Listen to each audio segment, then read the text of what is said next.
This detailed example deals with estimation, otherwise known as confidence intervals. In the first part of the detailed example, we're going to look at the confidence interval for the variable education. So let's start by just hiding all of the other variables so that we're left with only one variable, education.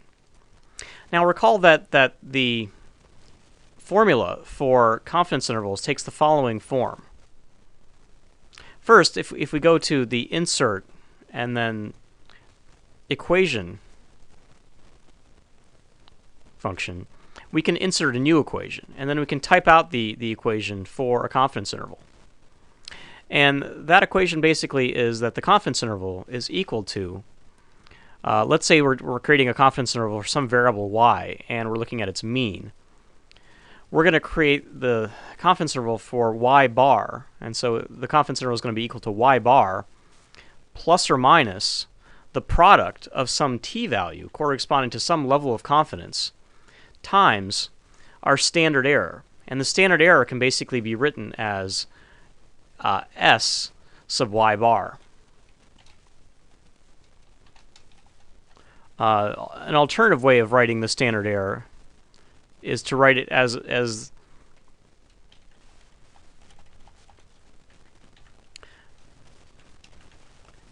the value S sub y divided by the square root of n. And so we could write this a little bit differently, making sure to get rid of the over bar here. S sub y divided by the square root of our number of cases, n. Okay, so we have our formula. All we have to do is fill it in with values. So we need the sample mean, we need some t value corresponding to some level of confidence, we need the sample standard deviation, and we need the sample size.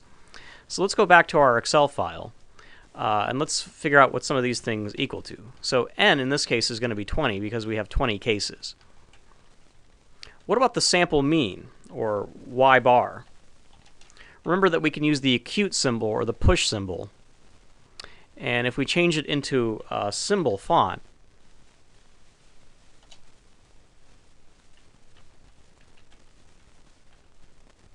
it becomes an overbar. And we can use Excel's built-in average function. Oops.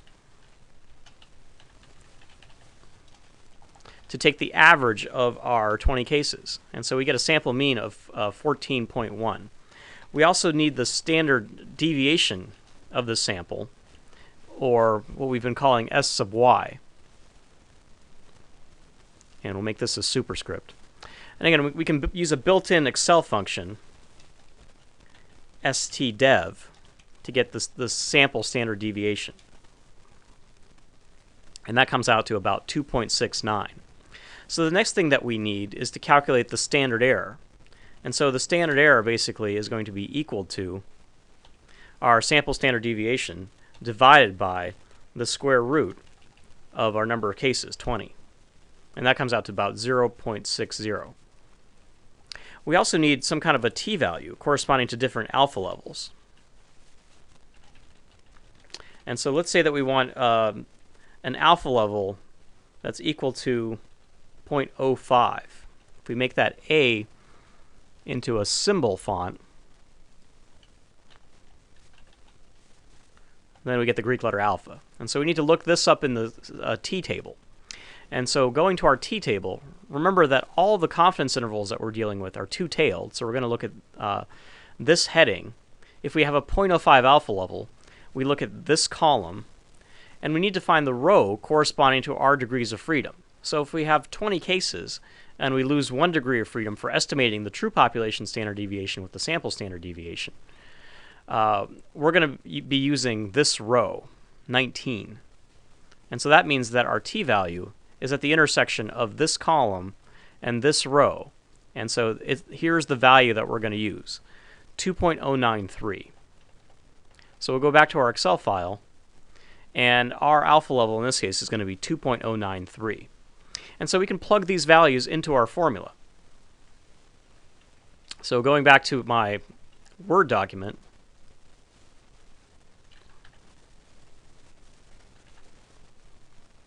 remember that the mean was 14.1. Our t-value was 2.093.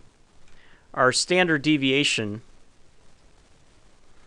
of the sample was about 2.69. And then we had 20 cases, so we're taking the square root of 20. Okay, and remember that we've done some simplification here in Excel. And so we know that the standard deviation divided by the square root of 20 was equal to approximately 0.6021. And so when we multiply the standard deviation times our t-value, we get the following value.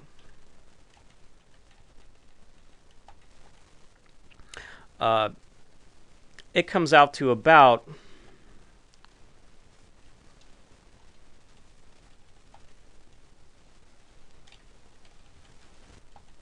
1.26.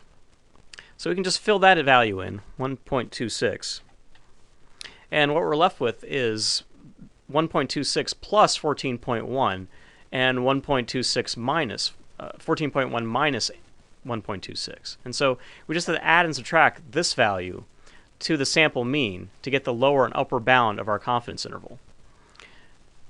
And so let's do that in Excel. So for the lower bound, we're going to take the mean and subtract the product of the t-value and the standard error. And then for the upper bound, we're going to take our mean and add the product of the t-value and the standard error. And then if we just take and round these to 2 decimal places, we're going to have a range of values from 12.84 to 15.36. And so 12.84, 15.36 is the answer to this question. And so we can interpret that by saying that we're 95% certain that the population average education is somewhere between 12.84 years and 15.36 years. Okay, advancing this detailed example forward just a little bit, what if we wanted to calculate the 99% confidence interval for education? Well, what would change? We'd still have the same number of cases, 20. We'd still have the same sample mean, 14.1. We'd still have the same sample standard deviation, 2.69. The standard error would be the same. What we need is a different t-value. And so if we change our alpha from 0.05 to 0.001, we need a new t-value. And so we have to look it up in the standard t-table, right? So if we go to our t-table, recall again, we're looking for a two-tailed confidence interval. We have a 0.01 alpha this time for a 99% confidence interval. We still have 19 degrees of freedom. And so we're going to use this row and this column. And so the value that we're going to use is 2.861. And so going back to our Excel file, here's the t-value for a 99% confidence interval. And so again, we're just going to take the product of our t-value and our standard error. And that value comes out to 1.72. And so we can calculate the lower and upper bound for our 99% confidence interval. And that comes out to the mean minus this value, and then the mean plus this value. And again, we can just round that to 2 decimal places. And we can compare the difference between the 99% confidence interval and the 95% confidence interval. And so you can see that this value is a little bit smaller than this value, but this value is a little bit bigger than this value. And so what we have with the 99% confidence interval is a wider interval. And so we can interpret this by saying that we're 99% certain that the true population mean income is between 12.3 years of education and 15.82 years of education. Notice that we have greater certainty with a wider interval. However, because it's wider, it's also more imprecise, and therefore we have a little more trouble pinpointing the exact value of the population mean income. It's a little bit easier to pinpoint it here because the range for the 95% confidence interval is narrower than it is for the 99% confidence interval.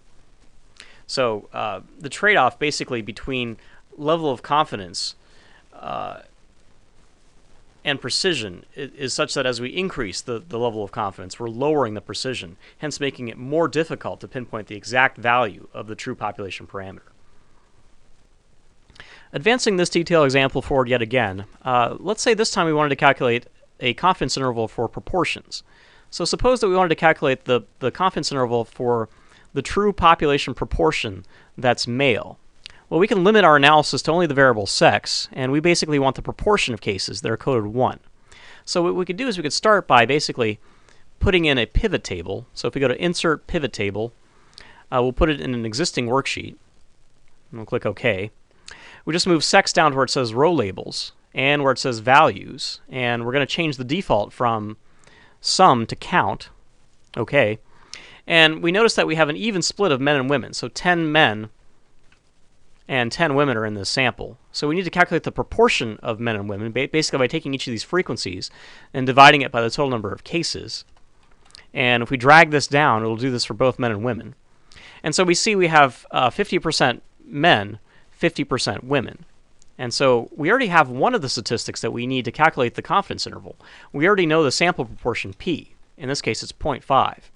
But we need to take a look at the formula to calculate the confidence interval, because it's a little bit different from the formula from the sample mean. And so the confidence interval for proportions tells us to take the sample proportion P, which we said was 0.5, and add and subtract that to the value of a t-value corresponding to some level of confidence, times the standard error of proportions, which is equal to the square root of the quantity, P, times 1 minus P, divided by N.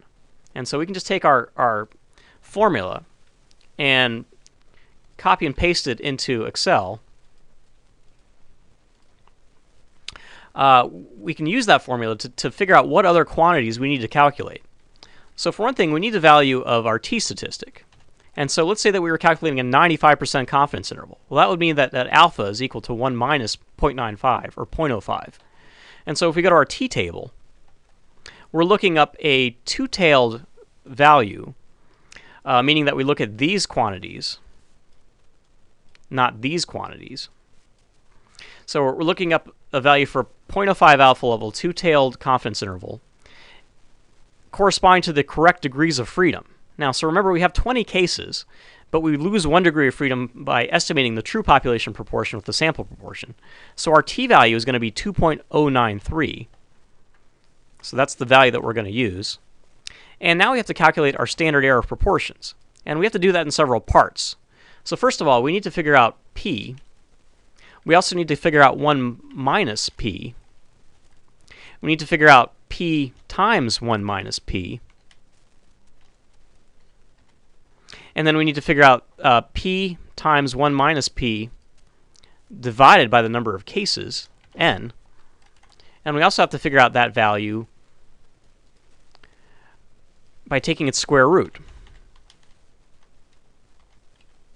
Okay, so let's take a look at our values once again. So we know that P is equal to the sample proportion, 0.05. So 1 minus P is just going to be also 0.5. If we multiply P by 1 minus P, we'll get 0.25. And then if we take that value and divide it by N, or 20 in this case, we're going to get a value of 0.0125. And then if we take the square root of that value, that will give us our standard error proportions, or 0.1118. Okay, now what we need is the product of the t-value and the standard error proportions. And so that's just going to be equal to our t-value multiplied by our standard error proportions. And that comes out to about 0.234.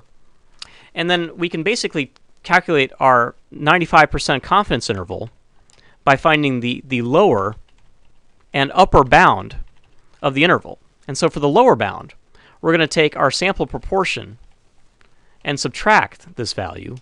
And then for our upper bound, we're going to take our sample proportion, 0.5, and add this value. And so if we round these values to 2 decimal places, we can basically interpret that. And so we can say that we're 95% confident that the true proportion of men in the population is between 27 and 73, or 27% and 73%.